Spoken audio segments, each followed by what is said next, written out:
It's your Locked On Flyers podcast for Wednesday, August 24th, your daily dose of Flyers news, analysis, and high quality content that is trying to parse out what we know and what we don't know about the Flyers heading into this season. I don't know much. I'll admit it right now. Well, we'll see what we do know coming up on the show. You're Locked On Flyers, your daily podcast on the Philadelphia Flyers. Part of the Locked On Podcast Network, your team every day.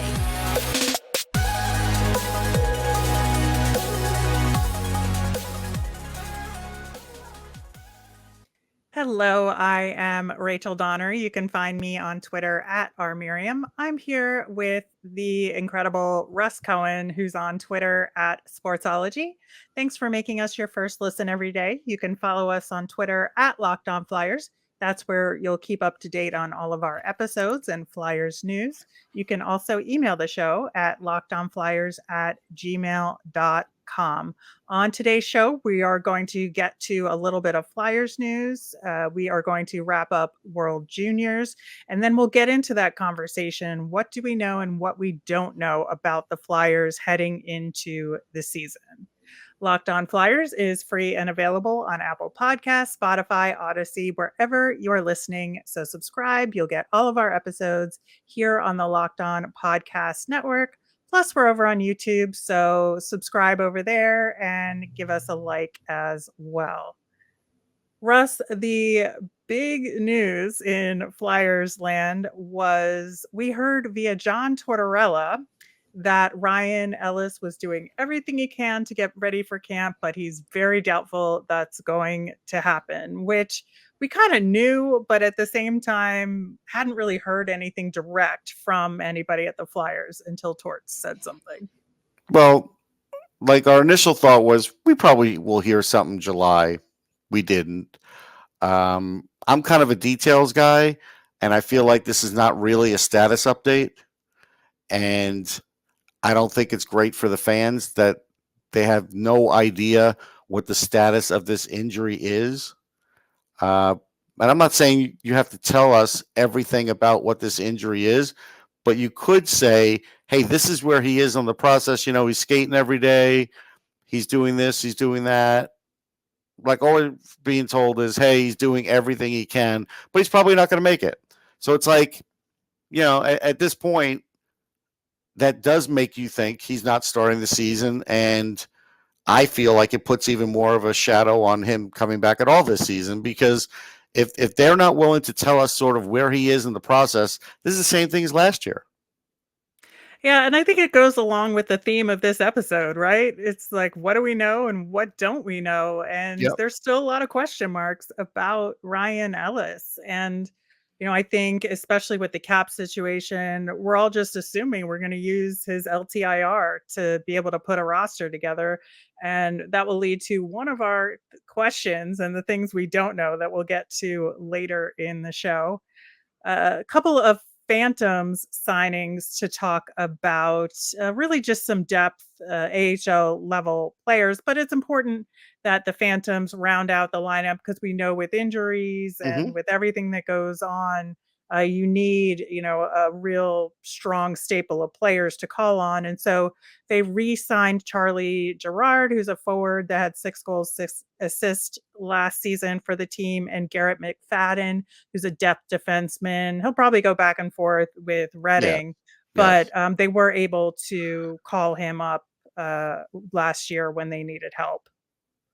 Yeah, and they made sure they got a guy with a lot of PIMs because that's important. That's important now in the entire organization, which again, I'm kind of saying it like this because I don't think it's as important in the AHL. Like, I'm not saying you shouldn't have a guy that can protect your players. What I'm saying is, why am I getting a guy that has no chance of playing in the NHL? Like, I get there's some AHLers that will never play in the NHL, but I don't know. I don't necessarily want to stock like a certain percentage of these guys on the team that have no chance, because when, things get bad, how many guys could actually get called up? That's going to be the issue for John Tortorella. And of course, he's used to that kind of stuff, so he'll just circle the wagons. But I'm just thinking about it like, I don't know, isn't it nice to have a little bit of flexibility there? But we'll see. We'll see what the Phantoms look like to start the season.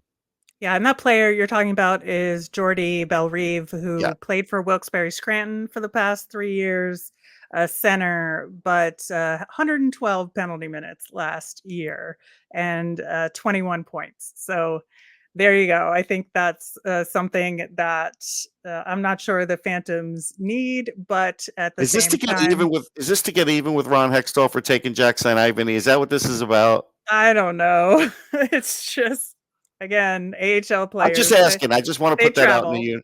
I just want to put it out in the universe. Okay. All right. World Juniors wrap up. Congrats to Tyson Forster and Elliot Denoyer, who won gold with Team Canada. Man, that was a hell of a game. 3-2 in Yeah. overtime over Finland. That McTavish save on the goal line was, I mean, he was fixing his own mistake to some degree, He but was. at the same time, he did it. And just a crucial play. He did it, but I got to say, Team Canada had some puck luck there. They definitely could have lost a couple times. So, hey, congrats to them. They pulled it off. It's definitely good for those guys to be on that gold medal winning team. But again, now you have to go and take that into your season and propel yourself even further. That's the ultimate goal of doing that. Just doing that doesn't, or at least I'll say this as nicely as I can. Just doing that doesn't make me rank you any higher, like on a Flyers prospect list. It's the next step that makes me do that. Yeah, I think it's good though that both of them really honestly fulfilled what they were asked to do at this tournament for this team. I don't think either one of them were a disappointment. I don't think either one of them kind of blew everybody away, but I do think Tyson Forster had some key scoring plays over the course of the tournament, and yeah, I think they just did their jobs. They did their jobs. There's no doubt Denoyer wasn't really utilized much, or as much as he could. And yeah, I think maybe Forster could have done a little more, but ultimately you do go there and you have to play a role, and they did that. Yeah, so who did stand out at the tournament overall, and we've been talking about it, was Emil Andre, who won bronze with Sweden. That was a tough loss in the semis to the Finns, 1-0. But he played his heart out defensively in that game. He played really well again in that bronze medal game as well. Over 22 minutes time on ice in that bronze medal game. And, you know, if you look around all the writers doing end of tournament analysis, all of them put Emil Andre in their top players list for the tournament, which No was well question. deserved. Well deserved. He did great. He was expected to do really well. They had him in the captaincy spot. He's an older kid. So all those things checked out. Once again, though, as far as down the line, this World Juniors doesn't make me think he's any better of an NHL prospect. It's still a percentage chance that he's going to have a good impact at the NHL. Like, that's just the way it is. But if he had a bad tournament, it would hurt him in that way. So at least right now, I feel like the development cycle is good on him, and that's what you look for. And so this should really help him as well, because I think by next year, he'll be over in North America. Yeah, and I really think that he made good decisions with the puck. I think that that was something that stood out to me about his play during the tournament, and I think obviously as he kind of moves up in the ranks of hockey, he'll have to learn how to make some of those decisions faster. But I do think he's on the right path on that front, that in this tournament, especially against, the top teams, he really had to think quickly. And I think overall he made really smart decisions. And that's, I think, what was important to me about like the takeaway from him on this tournament. Yeah, we talked about it. He was terrific on the power play. He did pretty good job defensively too. And he will have to get even stronger than that to be able to have some defensive impact at the next level. But it does show that there's a possibility that could happen. And based on that, that's good for him and it's good for the Flyers. I think so too. All right, we are going to get to those questions about the Flyers coming up next. We'll start with what we do know, but first we're going to hear about Bet Online. BetOnline.net is your number one source for all your betting needs and sports info. Find league reviews and news on every league, including Major League Baseball, and all the info leading up to the upcoming NFL, NBA, and NHL seasons. They even cover combat sports, esports, and golf as well. BetOnline is your continued source for all your sports wagering information, from live betting to scores, podcasts, and more. BetOnline is the fastest and easiest way to check in on all your favorite sports and events. Head to to the BetOnline website today, or use your mobile device to learn more about the trends in action.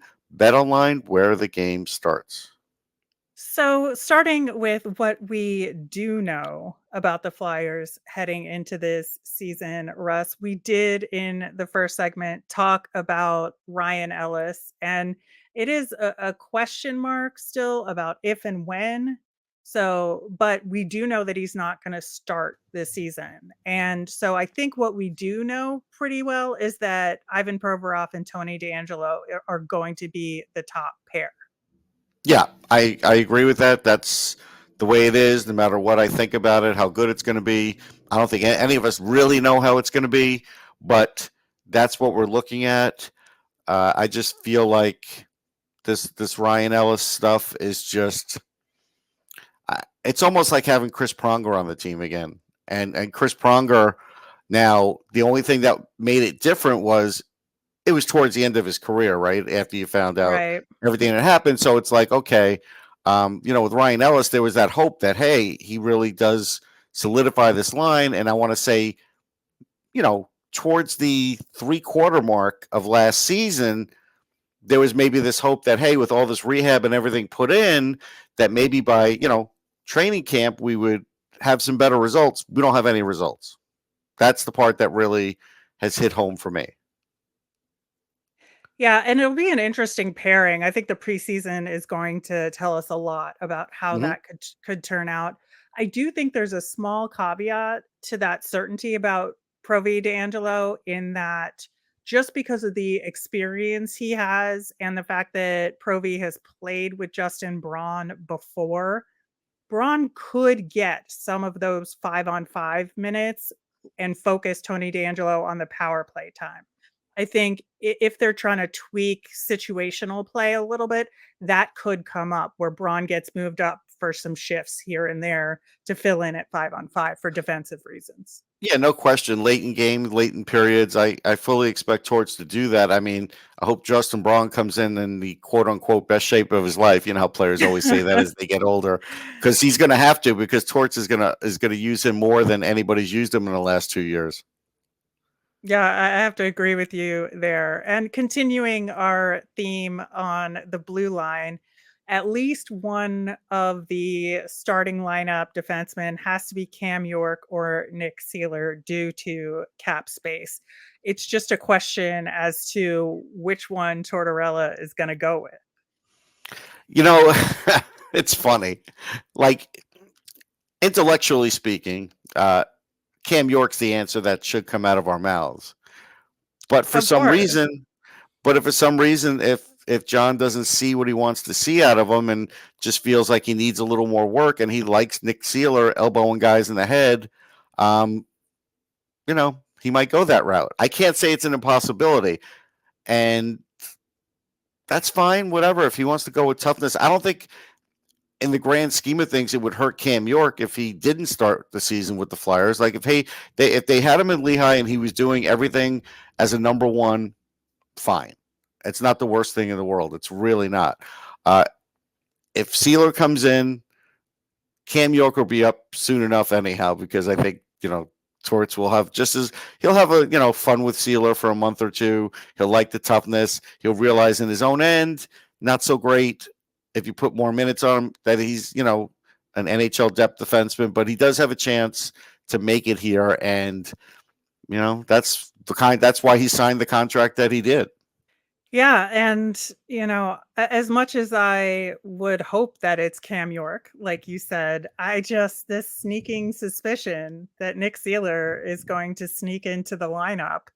And I can't imagine a situation where he can outplay Cam York, but I can picture a situation where Tortorella thinks that he can outplay Cam York. And or that it's he could just play the Tortorella game a little better right now. Like yeah, that's what I think yeah. is the I'm going to say the danger. I don't care. That's the danger of it. Yeah, I do think again that part of it is a mystery, but we will be seeing either one of those guys in the D You when can they count face on it. Buck. Yes. One thing I think we can also definitely count on is Sean Couturier as the Flyers 1C. He'll be the 1C. There's no question. I expect him there at the start of the season. I don't think he'll be as hampered as people are maybe worried about, but I don't think we'll really truly know how he's doing until like 20 games into the season. 20 games as the 1C, that's when we'll kind of know, where his back is at after the surgery. And, hopefully there's no issues whatsoever. If there's some slight issues, then that's when this thing gets even trickier. Right. And I think that 20 games is a good benchmark to look at where he is in his recovery, especially with him so focused on his two-way game. Is he going to get into those board battles? Is he going to try and win the puck in the corner, things like that in the offensive zone to try and feed it to somebody out front who in theory should be there to take a shot. But I do think that, there could be some hesitation along those lines when he first comes back. But I really hope that he is, back as close to 100% as possible when the season starts, and that he really can at least solidify a top line for this team that gets some production out of it. I mean, I at least saw Sean Couturier skating during that press conference last year, late in the year, early in the summer, however you want to term it. I haven't seen Ryan Ellis, so I have a better feeling about Sean Couturier at least. Yes. We also do know, I think it's fair to say that Carter Hart is the number one goalie for the Philadelphia Flyers. There's no other option. There is no plan B. Exactly. There is no plan B. So he is the top goaltender for the team. I just think it's important to add as many things that we do know, just because there are a lot of things that we don't know, which we will be talking about next. Another thing that we do know is that Ian Laperriere is back as head coach of the Phantoms, ostensibly because they're getting quotes from him on the Phantoms player signings. So to me, that says he is back as head coach. Yep.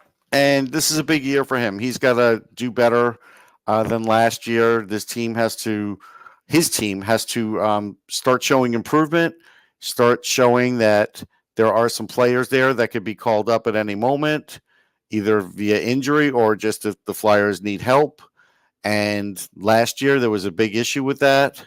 There was just a handful that they need to sort of have a better, just more breadth of players for that. And that's going to fall on him as far as having a good season, having them in a good system, having them match the same system as Torts. I can't tell you that Ian Laperriere is going to be able to do that definitively because he's not worked with John Tortorella at all. So, now we're going to, because last year it was like two different franchises. Like Mike Yeo was doing his thing, Ian Laperriere was doing his thing, and I didn't feel like either of them matched. This year they're going to match, and Ian Laperriere is really going to have to match what John Tortorella is doing at the NHL level. So that's the challenge for him. Yeah, and you're right. There's a lot of the younger players who, came on to the Flyers at the end of the season last year, or who, got RFA qualifying offers for this upcoming season that are going to be in the system more full time than they were in the past. And so I think they have to get as many of those players ready as possible and really create an environment of competition. And then at the same time, I really, really hope when they do those call-ups, they give people a few games and not just one-offs here and there, so you really get a sense if they can hang at the NHL level. And Laperriere is going to have to be a huge part of that. Yeah, I would give him 3 games each. Like, give them 3 games with Torts, see where they're at. I would do that kind of thing. Yeah. All right. So I think one of the things that in theory should be true is that there will be a new social media hashtag for the Flyers next year, and there will be a new goal song for the Flyers next year. We don't know what those are going to be, but there's a lot of things beyond that that we don't know, and we are going to talk about those next. So I think, one of the biggest questions that I have going into this season is when is Joel Farabee going to be back and how does that affect the right wing slots where the Flyers actually have some depth?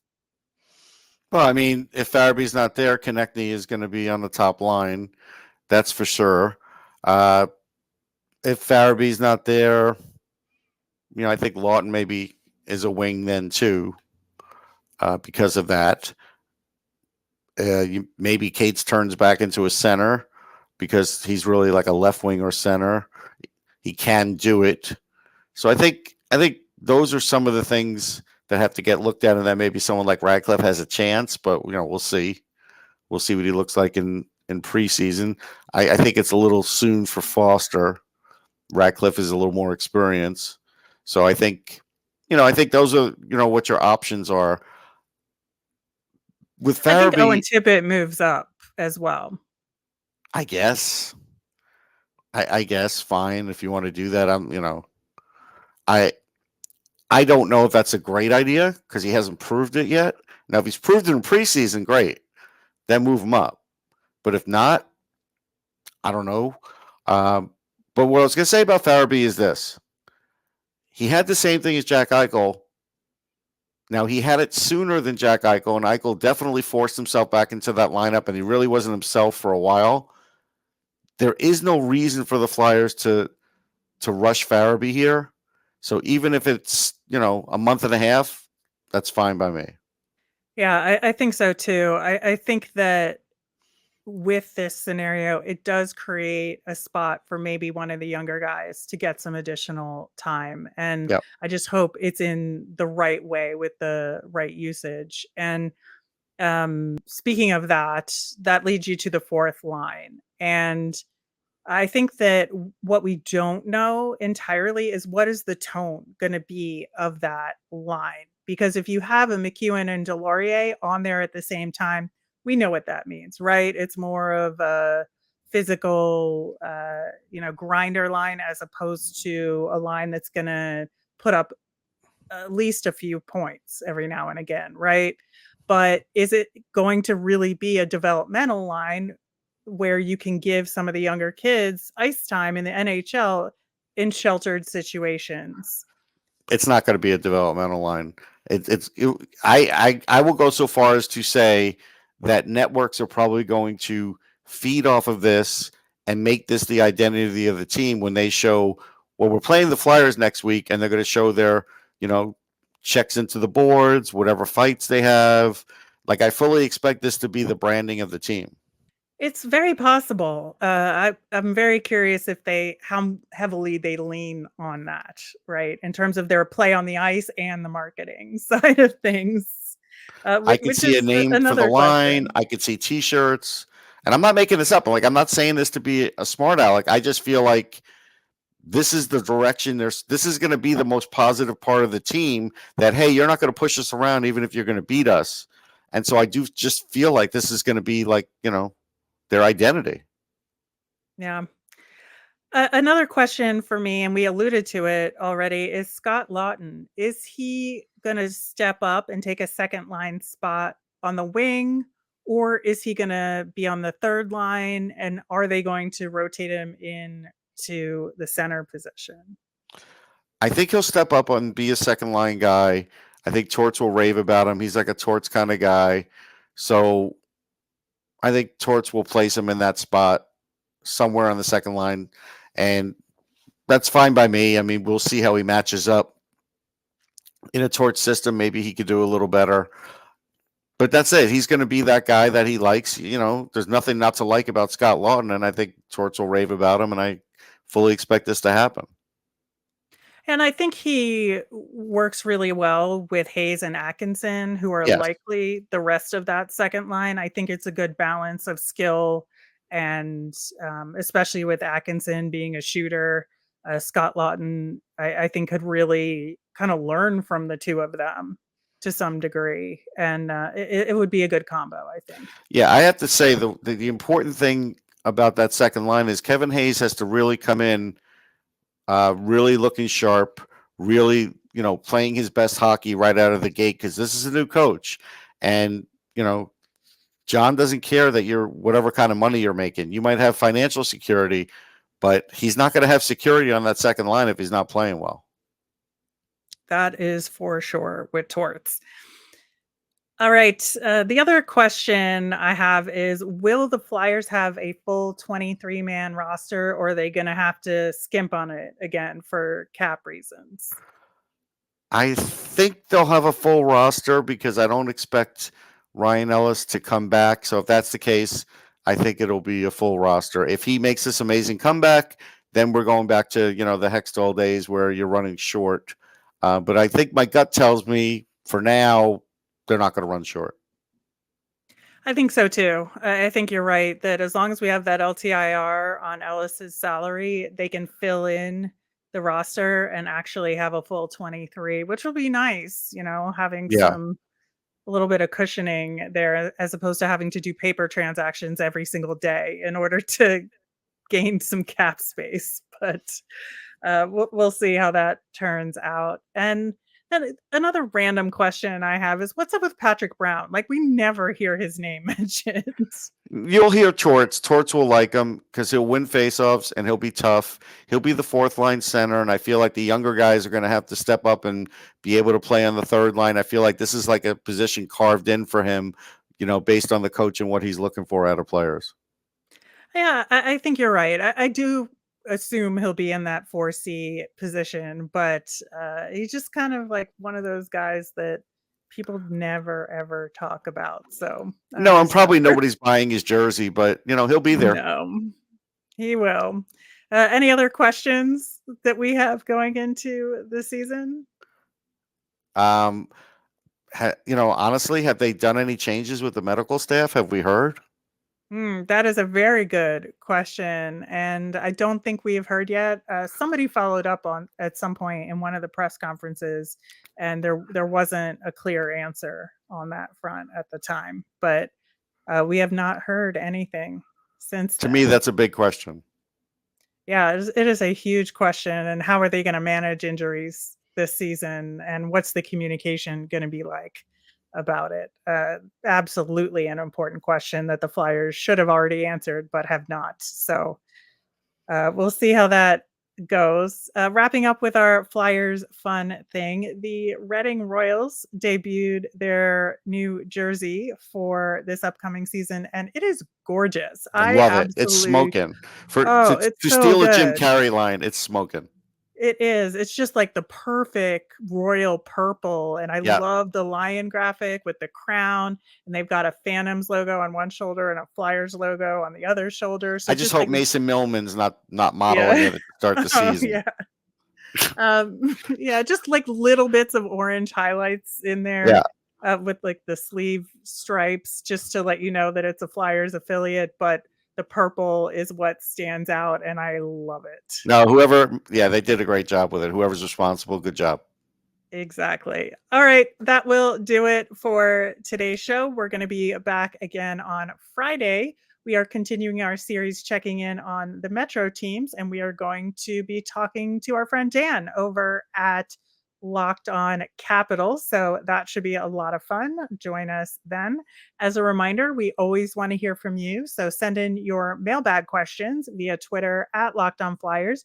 You can email us at lockedonflyers@gmail.com, or you can drop a comment over on YouTube as well. I'm Rachel. I'm on Twitter at rmiriam. That's RMIRIAM. I'm Russ. I'm at Sportsology, SPORTSOLOGY. You made us your first listen today. Now make your second listen Locked On NHL. Locked On experts give you a daily 30-minute podcast on all things NHL all year long. Stay up to date on everything in the hockey world with Locked On NHL, your daily NHL podcast. Have a great day, everyone.